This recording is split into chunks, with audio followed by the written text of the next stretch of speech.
नमस्कार। आकाशवाणी से प्रस्तुत है समाचार प्रभात।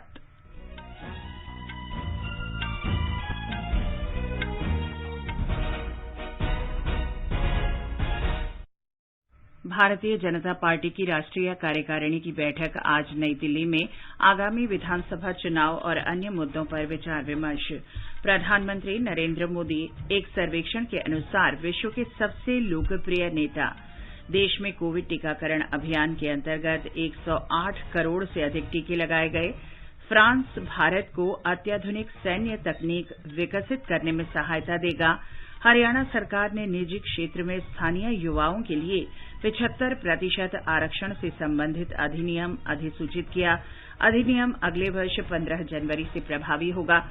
महाराष्ट्र के पूर्व गृह मंत्री अनिल देशमुख को धन शोधन मामले में 14 दिन की न्यायिक हिरासत में भेजा गया। मौसम विभाग ने महाराष्ट्र के कई क्षेत्रों में आज तेज वर्षा की चेतावनी जारी की।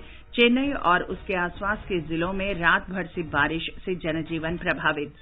पोलैंड में कल प्रेसिडेंट्स कप निशानेबाजी प्रतियोगिता की 10 मीटर एयर पिस्टल स्पर्धा में भारत के सौरभ चौधरी ने रजत पदक और अभिषेक वर्मा ने कांस्य जीता।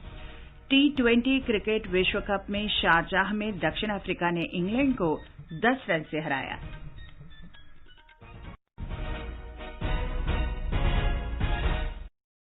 समाचार प्रभात में रवि कपूर के साथ मैं चंद्रिका जोशी। देश ने कोविड टीकाकरण अभियान के अंतर्गत 100 करोड़ से अधिक टीके लगाने का लक्ष्य हासिल कर इतिहास रच दिया है। इस महत्वपूर्ण कार्य में योगदान करने वाले चिकित्सकों, नर्सों और अन्य स्वास्थ्य कर्मियों का आकाशवाणी अभिनंदन करता है। इसके साथ ही हम आपको सतर्क भी करना चाहते हैं कि कोविड अभी समाप्त नहीं हुआ है। आप सभी से हमारी अपील है कि यथाशीघ्र दोनों टीके लगवाएं और अन्य लोगों को भी टीके लगवाने के लिए प्रेरित करें। त्योहारों के समय कृपया इन 3 आसान उपायों का पालन अवश्य करें। मास्क पहनें, 2 गज की सुरक्षित दूरी बनाए रखें, हाथ और चेहरा साफ रखें। कोविड से संबंधित कोई भी जानकारी और मार्गदर्शन के लिए राष्ट्रीय हेल्पलाइन नंबर 011-2397-8046 और 1075 पर संपर्क करें। और अब समाचार विस्तार से। भारतीय जनता पार्टी की राष्ट्रीय कार्यकारिणी की बैठक आज नई दिल्ली में होगी। बैठक भाजपा अध्यक्ष जगत प्रकाश नड्डा के उद्घाटन वक्तव्य से शुरू होगी और इसका समापन प्रधानमंत्री नरेंद्र मोदी के संबोधन से होगा। भाजपा के राष्ट्रीय महासचिव अरुण सिंह ने नई दिल्ली में संवाददाताओं को बताया कि राष्ट्रीय कार्य समिति के सभी वरिष्ठ पार्टी नेता बैठक में भाग ले रहे हैं। उन्होंने बताया कि राष्ट्रीय कार्यकारिणी 5 राज्यों के विधानसभा चुनाव और अन्य वर्तमान विषयों पर विचार विमर्श करेगी। सभी राष्ट्रीय कार्य समिति सदस्यों को यहां नहीं बुलाया गया है। इसे संबंधित राज्य के मुख्यमंत्री, प्रदेश अध्यक्ष एवं वहां से राष्ट्रीय कार्य समिति के सदस्य प्रदेश कार्यालय में बैठ करके वर्चुअली 2 वे कम्युनिकेशन के माध्यम से चर्चा में भाग लेंगे। इस बैठक में प्रस्ताव योग पे चर्चा होगी और उसी के साथ साथ आगामी विधानसभा के 5 राज्यों के जो चुनाव होने वाले उस पर विशेष चर्चा होगी और उस पर मंथन होगा। कोविड महामारी के बाद भाजपा राष्ट्रीय कार्यकारिणी की ये पहली ऑफलाइन बैठक होगी। प्रधानमंत्री नरेंद्र मोदी विश्व नेताओं की रेटिंग में शीर्ष पर हैं और उन्हें विश्व का सबसे लोकप्रिय नेता बताया गया है। 70% अनुमोदन के साथ वे रेटिंग सूची में सबसे ऊपर हैं। श्री मोदी को पूरे विश्व के वयस्क लोगों से अधिकतम अनुमोदन मिला है। वर्ष 2019 में मॉर्निंग कंसल्ट पॉलिटिकल इंटेलिजेंस के पूरे विश्व से आंकड़े एकत्र करने की शुरुआत से ही प्रधानमंत्री मोदी को 60% से अधिक अनुमोदन मिलता रहा है। मैक्सिको के राष्ट्रपति आंद्रे मैनुअल लोपेज ऑब्रेडोर 66% के साथ दूसरे स्थान पर हैं। इसके बाद 58% अनुमोदन के साथ इटली के प्रधानमंत्री मारियो द्रागी, 54% के साथ जर्मनी की चांसलर एंगेला मर्केल और 47% के साथ ऑस्ट्रेलिया के प्रधानमंत्री स्कॉट मॉरिसन का स्थान है। अमेरिका के राष्ट्रपति जो बाइडेन 44% के साथ छठे स्थान पर हैं। कनाडा के प्रधानमंत्री जस्टिन ट्रूडो 43% के साथ 7वें स्थान पर और ब्रिटेन के प्रधानमंत्री बोरिस जॉनसन 40% के साथ शीर्ष 10 में शामिल हैं। देश में कोविड टीकाकरण अभियान के अंतर्गत 108 करोड़ से अधिक टीके लगाए जा चुके हैं। अब तक 1 अरब 8 करोड़ 18 लाख से अधिक वैक्सीन डोज लगाई गई हैं। स्वास्थ्य मंत्रालय ने बताया है कि कल 54,000 से अधिक टीके लगाए गए। बहरीन ने कोविड टीका लगवा चुके भारतीय यात्रियों के लिए क्वारंटीन नियमों में छूट दी है। टीकाकरण प्रमाण पत्र के साथ भारत से बहरीन आने वाले यात्रियों को 10 दिन के अनिवार्य पृथकवास में नहीं रहना होगा। कोविड वैक्सीन विश्व स्वास्थ्य संगठन या बहरीन से अनुमोदित होना चाहिए। बहरीन में भारतीय दूतावास ने बताया कि इन यात्रियों को नेगेटिव आरटी-पीसीआर रिपोर्ट की अनिवार्यता से भी छूट मिलेगी। वाणिज्य मंत्री पीयूष गोयल ने कहा है कि देश में पिछले एक दशक के दौरान सबसे अधिक खरीदारी त्योहारों के दौरान हुई है। उन्होंने बताया कि इस दौरान 1,25,000 करोड़ रुपए से अधिक के उत्पाद बेचे गए। श्री गोयल ने कहा कि खुदरा क्षेत्र के लिए ये दिवाली धमाके के समान है। उन्होंने कहा कि छोटे उद्यमियों और शिल्पकारों के लिए ये त्योहार उत्साह लेकर आया है, क्योंकि उपभोक्ताओं ने स्थानीय उत्पादों की खरीदारी बढ़-चढ़ कर की है। 7 करोड़ से अधिक खुदरा कारोबारियों का प्रतिनिधित्व करने वाले अखिल भारतीय विक्रेता महासंघ CAIT ने कहा है कि पिछले 2 साल की मंदी झेल रहे दुकानदारों ने इस बिक्री से राहत की सांस ली है। CAIT ने कहा है कि केवल दिल्ली में 25,000 करोड़ रुपए से अधिक की खरीदारी की गई। इस बार लोगों ने विदेशी सामान की तुलना में स्वदेशी उत्पाद खरीदने पर अधिक जोर दिया है। स्वास्थ्य मंत्रालय ने छठ पूजा के दौरान कोविड निर्देशों के पालन में लोगों की भागीदारी के लिए हाल ही में लोक गायिका शारदा सिन्हा का गाया एक गीत जारी किया है।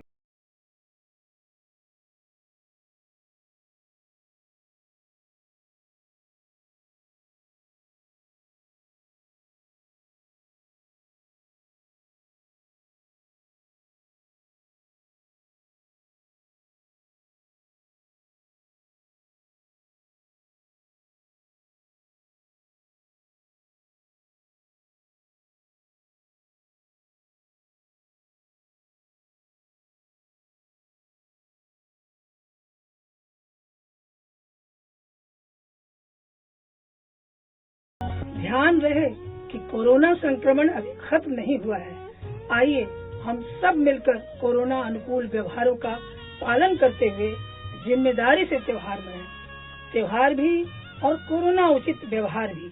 और हाँ, जल्द से जल्द टीके के दोनों खुराक लेना न भूलें। ये समाचार आकाशवाणी से प्रसारित किए जा रहे हैं। माँ कब आएगा? अभी आएगा। अरे बोलो ना माँ, कब आएगा? बोला ना, अभी आ जाएगा। ये ले, आ गया कुआं। अरे कुआं नहीं माँ, हमारे घर नल से जल कब आएगा? नल से जल? अरे गुड्डी, बहुत जल्दी आएगा पानी। जल जीवन मिशन आ चुका है। हम 1 कदम उठाएंगे तो सरकार 10 कदम उठाएगी। सच? तुम्हारे मुंह में घी शक्कर। घी शक्कर नहीं माँ, स्वच्छ जल। 2024 तक देश के सभी 19 करोड़ घरों में पहुंचेगा पीने का साफ पानी। अब होगा हर घर जल।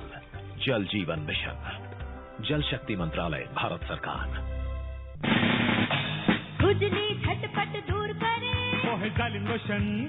वही नाम वही काम, कुछ भी नहीं बदला। चर्म रोगों का दुश्मन जालिम लोशन। समाचार प्रभात में आपका फिर स्वागत है। आगे बढ़ने से पहले एक नजर मुख्य समाचारों पर। भारतीय जनता पार्टी की राष्ट्रीय कार्यकारिणी की बैठक आज नई दिल्ली में। आगामी विधानसभा चुनाव और अन्य मुद्दों पर विचार विमर्श।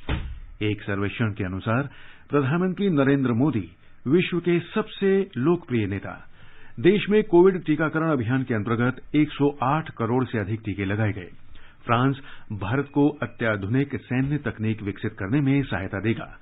हरियाणा सरकार ने निजी क्षेत्र में स्थानीय युवाओं के लिए 75% आरक्षण से संबंधित अधिनियम अधिसूचित किया।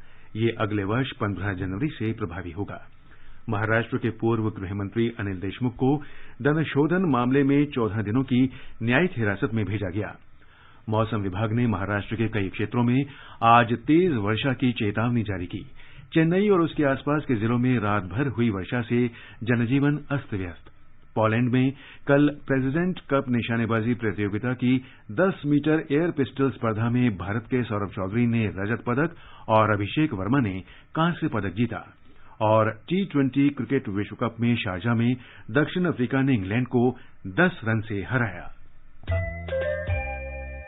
चलो मिलकर एक शुरुआत करें, चलो एक फैसला आज करें, मास्क नहीं तो टोकेंगे, कोरोना को रोकेंगे, चलो एक इरादा करते हैं, चलो कुछ वादा करते हैं, मास्क नहीं तो टोकेंगे, कोरोना को रोकेंगे। फ्रांस ने अत्याधुनिक सैन्य प्रौद्योगिकी में भारत को सहयोग की प्रतिबद्धता व्यक्त की है। उसने भारत के साथ साझेदारी को अपनी हिंद प्रशांत सामरिक नीति का प्रमुख स्तंभ बताया। फ्रांस ने स्थानीय शक्ति के रूप में हिंद प्रशांत क्षेत्र के प्रति अपनी वचनबद्धता जारी रखने पर बल दिया। यात्रा के दौरान श्री डोभाल ने फ्रांस के रक्षा मंत्री फ्लोरेंस पार्ली से मुलाकात की। पेरिस स्थित भारतीय दूतावास ने ट्वीट में बताया कि दोनों पक्षों ने द्विपक्षीय और क्षेत्रीय सहयोग बढ़ाने के उपायों, नए प्रकार के खतरों से निपटने और भारतीय रक्षा क्षेत्र के औद्योगिकरण तथा आत्मनिर्भरता में सहयोग पर चर्चा की। श्री डोभाल ने फ्रांस के विदेश मंत्री जेan-यves ले द्रियान से भी मुलाकात की। आधिकारिक वक्तव्य के अनुसार दोनों देश द्विपक्षीय रक्षा और सुरक्षा संबंधी साझेदारी मजबूत करने पर सहमत हुए। समुद्री क्षेत्र, अंतरिक्ष और साइबर मामलों में भी नई पहल की जाएंगी। फ्रांस ने प्रधानमंत्री नरेंद्र मोदी के आत्मनिर्भर भारत दृष्टिकोण और रक्षा क्षेत्र के औद्योगिकीकरण, संयुक्त शोध तथा भारत में प्रौद्योगिकी विकास को पूरा समर्थन देने की वचनबद्धता दोहराई। दोनों देश इस बात पर भी सहमत हुए कि वैश्विक मामलों में नए रुझान से साझेदारी को आगे बढ़ाने की आवश्यकता है। इसमें संयुक्त राष्ट्र सुरक्षा परिषद और संयुक्त राष्ट्र के अन्य मंचों में सुधार शामिल हैं। अंतर्राष्ट्रीय सौर गठबंधन पर भारत फ्रांस की सफल पहल के आधार पर दोनों देशों ने असैनिक परमाणु ऊर्जा और हरित हाइड्रोजन सहित स्वच्छ ऊर्जा क्षेत्र में सहयोग करने पर भी जोर दिया। उपराष्ट्रपति एम वेंकैया नायडू आज बिहार के नालंदा जिले में नालंदा विश्वविद्यालय में आयोजित 6ठे अंतर्राष्ट्रीय धर्म धम्म सम्मेलन का उद्घाटन करेंगे। 3 दिन के सम्मेलन का मुख्य विषय है कोविड बाद विश्व निर्माण में धर्म धम्म परंपरा की भूमिका। नालंदा विश्वविद्यालय की कुलपति सुनैना सिंह ने बताया कि सम्मेलन में विश्व भर से 200 प्रतिनिधि, उच्चाधिकारी, नीतिज्ञ, शिक्षाविद और विभिन्न धार्मिक संगठनों से जुड़े लोग भाग लेंगे। राज्यपाल फागू चौहान, मुख्यमंत्री नीतीश कुमार और श्रीलंका के एक मंत्री उद्घाटन समारोह को संबोधित करेंगे। उपराष्ट्रपति पूर्वी चंपारण जिले के मोतिहारी में पीपरा कोठी में पंडित दीनदयाल उपाध्याय बागवानी और वन महाविद्यालय के परिसर में डॉक्टर राजेंद्र प्रसाद केंद्रीय कृषि विश्वविद्यालय के दूसरे दीक्षांत समारोह को संबोधित करेंगे। कुलपति प्रोफेसर रमेश चंद्र श्रीवास्तव ने आकाशवाणी से बातचीत में बताया कि इस दौरान कृषि और अन्य विषयों के 850 छात्रों को डिग्री प्रदान की जाएगी। महामहिम उपराष्ट्रपति विश्वविद्यालय के द्वितीय दीक्षांत समारोह में अपना दीक्षांत भाषण देंगे। करीब 850 बच्चों को डिग्री दी जाएगी। उन 850 बच्चों में करीब 300 से 350 बच्चे प्रेजेंट रहेंगे, बाकियों को इन एब्सेंशिया दी जाएगी। और 3 बिल्डिंग्स का हमारे हॉर्टिकल्चर कॉलेज की हैं और साथ ही बेतिया में एक हमारा बना है centre for improvement and conservation of indigenous cattle, उसका भी वो उद्घाटन करेंगे। हरियाणा सरकार ने राज्य स्थानीय उम्मीदवार रोजगार अधिनियम 2020 अधिसूचित कर दिया है। ये अगले वर्ष 15 जनवरी से प्रभावी होगा। स्थानीय युवाओं को निजी क्षेत्र में रोजगार में 75% आरक्षण उपलब्ध कराने के लिए ये अधिनियम इस वर्ष 2 मार्च को पारित किया गया था। मुख्यमंत्री मनोहर लाल खट्टर ने एक वक्तव्य में बताया कि अधिनियम के अंतर्गत अधिकतम कुल मासिक वेतन 50,000 रुपये से कम कर 30,000 रुपये किया गया है। एक रिपोर्ट।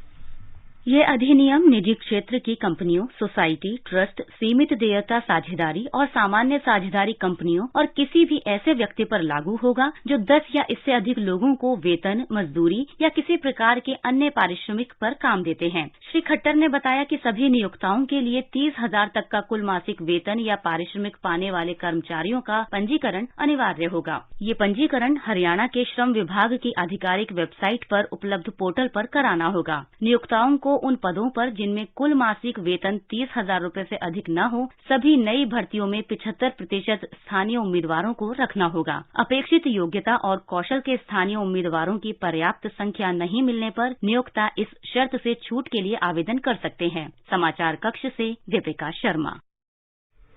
मुंबई की एक विशेष अदालत ने महाराष्ट्र के पूर्व गृह मंत्री और राष्ट्रवादी कांग्रेस पार्टी नेता अनिल देशमुख को धन शोधन मामले में 14 दिन की न्यायिक हिरासत में भेज दिया है। मामले की जांच कर रहे प्रवर्तन निदेशालय ने और 9 दिन की हिरासत मांगी थी, लेकिन अदालत ने जांच एजेंसी की दलील खारिज कर दी और देशमुख को न्यायिक हिरासत में भेज दिया। प्रवर्तन निदेशालय ने 12 घंटे की पूछताछ के बाद अनिल देशमुख को सोमवार रात गिरफ्तार किया था। मंगलवार को एक अदालत ने उन्हें 6 नवंबर तक प्रवर्तन निदेशालय की हिरासत में भेजा था। कल ये अवधि समाप्त होने पर उन्हें विशेष अदालत के समक्ष पेश किया। पूर्व पुलिस आयुक्त परमवीर सिंह द्वारा अनिल देशमुख पर 100 करोड़ रुपए की रिश्वत मांगने के आरोप के सिलसिले में केंद्रीय अन्वेषण ब्यूरो ने 21 अप्रैल को राष्ट्रवादी कांग्रेस पार्टी नेता के खिलाफ भ्रष्टाचार और अपने पद का दुरुपयोग करने के आरोपों में एफआईआर दर्ज की थी। मौसम विभाग ने अरब सागर पर हवा के कम दबाव का क्षेत्र बनने के कारण महाराष्ट्र के कई क्षेत्रों में आज तेज वर्षा की चेतावनी जारी की है। निम्न दबाव का क्षेत्र भारतीय तट से आगे बढ़ रहा है और राज्य में जोरदार बारिश की संभावना है। इसको देखते हुए महाराष्ट्र के रत्नागिरी और सिंधुदुर्ग जिलों में आज के लिए येलो अलर्ट जारी किया गया है। इन जिलों में अलग अलग जगहों पर बिजली कड़कने और गरज के साथ बारिश होने की संभावना है। मुंबई में क्षेत्रीय मौसम केंद्र ने कहा है कि रायगढ़, पुणे, कोल्हापुर, सतारा और सांगली जिलों के भी कुछ हिस्सों में हल्की बारिश हो सकती है। तमिलनाडु में क्षेत्रीय मौसम विभाग ने बताया है कि बंगाल की खाड़ी के दक्षिण पूर्व में 2 दिन में हवा के कम दबाव का क्षेत्र बनने की संभावना है। इसके पश्चिम उत्तर पश्चिम से उत्तर तमिलनाडु समुद्र तट की ओर बढ़ने की संभावना है। हमारे संवाददाता ने बताया है कि चेन्नई और आसपास के जिलों में कल से हो रही भारी वर्षा से जनजीवन अस्त व्यस्त हो गया है। लगातार रात भर से हो रही वर्षा से निचले इलाकों में पानी भर गया है। मुख्यमंत्री एमके स्टालिन ने जिला कलेक्टर से कहा है कि वे जलाशयों की स्थिति पर नजर रखें। इस बीच दिल्ली, मुंबई और चेन्नई में बादल छाए रहेंगे। कोलकाता में आसमान साफ रहेगा।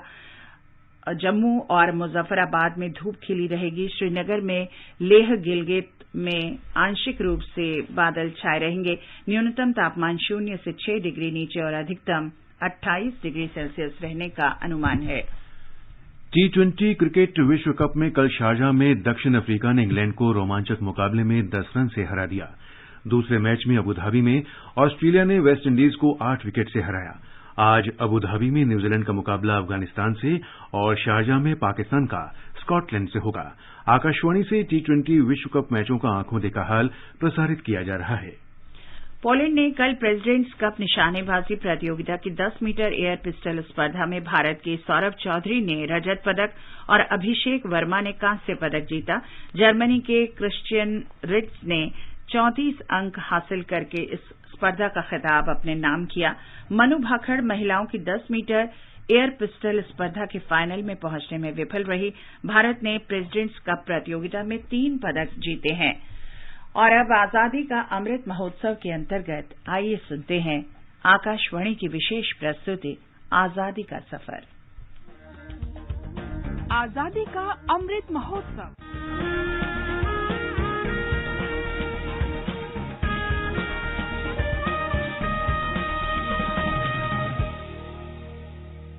आजादी का सफर आकाशवाणी के संग। भारत का गौरवशाली स्वतंत्रता संग्राम आधुनिक दुनिया के अब तक के सबसे महान संघर्षों में से एक है।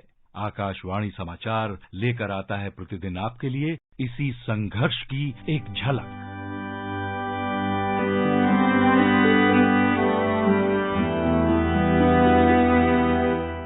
आज की कड़ी में हम महानतम स्वतंत्रता सेनानियों में से एक बिपिन चंद्र पाल को याद कर रहे हैं, जिनका जन्म 7 नवंबर 1858 को ब्रिटिश भारत के सिलहट क्षेत्र में हुआ था, जो अब बांग्लादेश में है।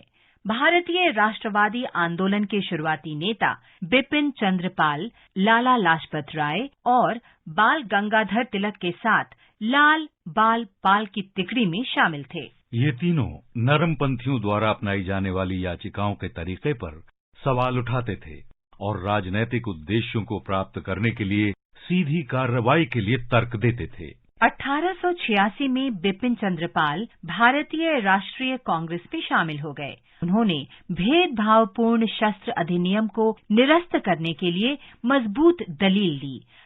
1905 के बंगाल विभाजन ने बिपिन चंद्र पाल को गहराई से झकझोर दिया। उन्होंने 1906 में वंदे मातरम पत्रिका की शुरुआत की, जिसमें अरबिंदो घोष जल्द ही संपादक के रूप में शामिल हो गए।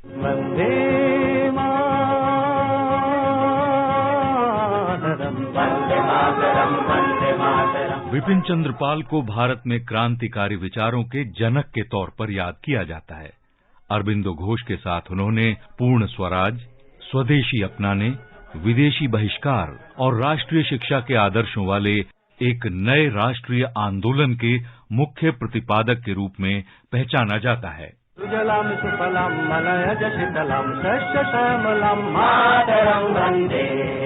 बिपिन चंद्र पाल ने अनुशीलन समिति की स्थापना में भी मदद की, जिसने भारत में ब्रिटिश शासन को समाप्त करने में क्रांतिकारी हिंसा का समर्थन किया और साप्ताहिक कक्षाओं तथा बातचीत के माध्यम से युवाओं में राष्ट्रवाद की भावना पैदा की।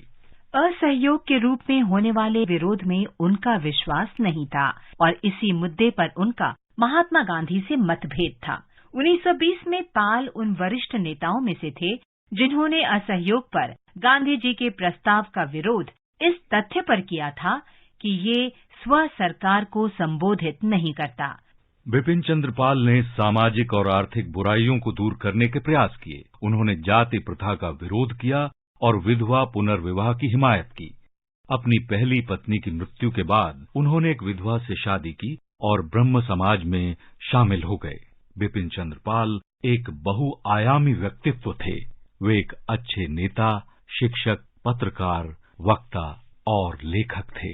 आकाशवाणी इस महान स्वतंत्रता सेनानी की राष्ट्रवादी भावना को सलाम करता है।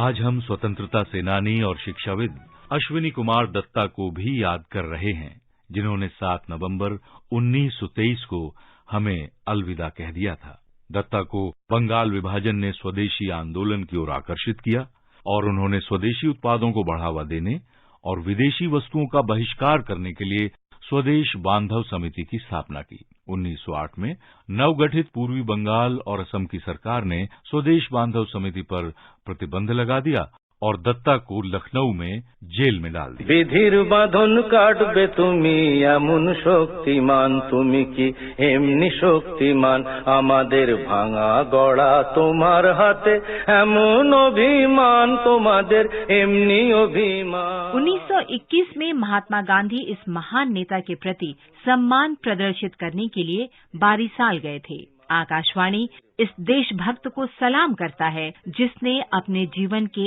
अंत तक भारतीय जनता के लिए अथक प्रयास किया।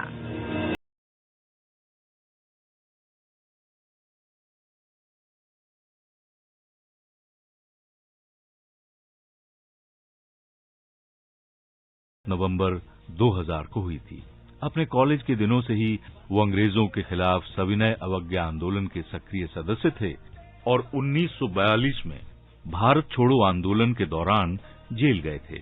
बाद में उन्हें संविधान सभा के लिए चुना गया।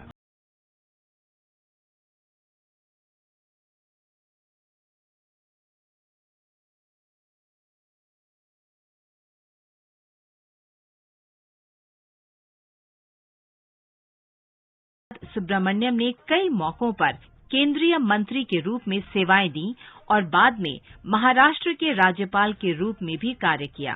केंद्रीय खाद्य और कृषि मंत्री के रूप में उन्होंने भारतीय हरित क्रांति की शुरुआत करने में मदद की। उन्हें 1998 में भारत रत्न से सम्मानित किया गया था। हम इस महान भारतीय राष्ट्रवादी को सलाम करते हैं।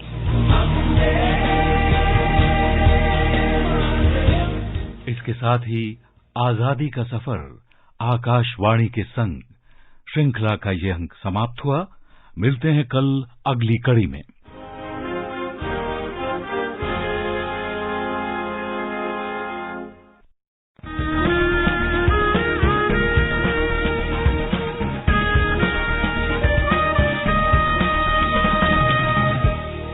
आजादी के आंदोलन के खजाने में ऐसे ढेरों शब्द जिन्होंने बदल दिए इतिहास, तारीख बदलने वाले लफ्जों पर आकाशवाणी समाचार ला रहा है विशेष कार्यक्रम धरोहर, हर सोमवार।